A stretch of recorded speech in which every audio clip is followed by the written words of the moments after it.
जैसा कि आप सभी को विदित है, अखिल भारतीय विद्यार्थी परिषद सदैव विद्यार्थियों के हितों के लिए विद्यार्थियों के साथ मिलकर कार्य करने वाला विश्व का सबसे बड़ा छात्र संगठन है। आप सभी को पता है कि आज के समय में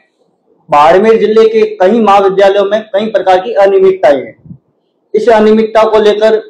ना तो राजस्थान सरकार कोई सूद ले पा रही है, ना जिला प्रशासन सूद ले पा रहा है। कुछ समय पूर्व हमने विरोध प्रदर्शन, ज्ञापन और आंदोलनों के माध्यम से जिला प्रशासन को भी चेताया और राज्य सरकार के नाम ज्ञापन भी दिए, लेकिन आज तक पश्चिमी राजस्थान के सबसे बड़े महाविद्यालय राजकीय महाविद्यालय बाड़मेर के अंदर जो कई प्रकार की अनियमितता है, जिसमें मुख्यतः बाड़मेर पीजी महाविद्यालय के अंदर जो भवन है वो पूरी तरीके से जर्जर हो रखा है, जिसको जर्जर भवन की 70% बिल्डिंग को जिला प्रशासन के द्वारा लॉक कर दिया गया है कि उस क्षेत्र के अंदर कोई भी विद्यार्थी या कोई भी प्रोफेसर नहीं जा सकता। आज पश्चिमी राजस्थान के सबसे बड़े महाविद्यालय के यही हालात है, तो हम जो दूसरे गांवों के अंदर जो महाविद्यालय खोले जा रहे हैं जहाँ फैकल्टीज की कमी है, तो हम तो ये एक प्रकार से ये मान सकते हैं कि राजस्थान सरकार पूरी तरीके से इस जो महाविद्यालयों के नाम पर जो शिक्षा विभाग के अलॉटमेंट्स करते जा रहे हैं कि नए नए महाविद्यालय खोलते जा रहे हैं, लेकिन उसकी सूद लेने वाला आज भी कोई नहीं है। आज जब पश्चिमी राजस्थान के सबसे बड़े महाविद्यालय के अंदर 70%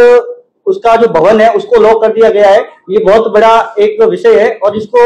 संज्ञान में लेना चाहिए। दूसरा बड़ा विषय है जो पीजी महाविद्यालय की जमीन, जो हम देखते हैं कि एक प्रिंसिपल के द्वारा एक आईएएस अधिकारी के साथ मिलकर एक डीसीए के नाम पे उसका म्यूटेशन करवा दिया जाता है, जो 3-4 चरणों के अंदर उसको तोड़ मरोड़ के पेश करते हुए खुद का बताया जा रहा है। लेकिन उसकी रियल स्थिति ये है कि वो जो जमीन है वो महाविद्यालय परिषद की है और महाविद्यालय परिषद का आयुक्तालय के कोई बिना आदेश के उस महाविद्यालय परिषद की कोई जमीन एक प्राचार्य या एक कोई आईएएस अधिकारी उसका किसी दूसरे व्यक्ति या दूसरे संगठन या फिर दूसरे विभाग को उसका अलॉटमेंट नहीं करा जा सकता। जैसा कि आप सभी को पता है कि हमारी तीसरी सबसे बड़ी अपने पीजी महाविद्यालय के अंदर महिला सुरक्षा को लेकर भी आज दिन तक कोई प्रमुख रूप से कोई कार्य नहीं किया गया है, तो महिला सुरक्षा को लेकर भी बाड़मेर पीजी महाविद्यालय के अंदर कार्यवाही हो और उसके लिए एक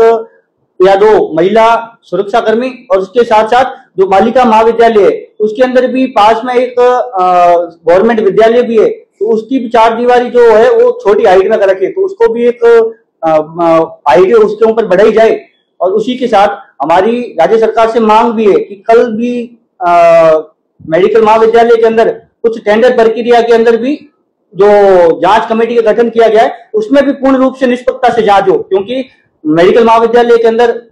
बार बार कई बार ये भी आ रहा है कि कहीं गर्ल्स के साथ रैगिंग होती है। तो कुछ समय पहले आपको विदित है कि अपने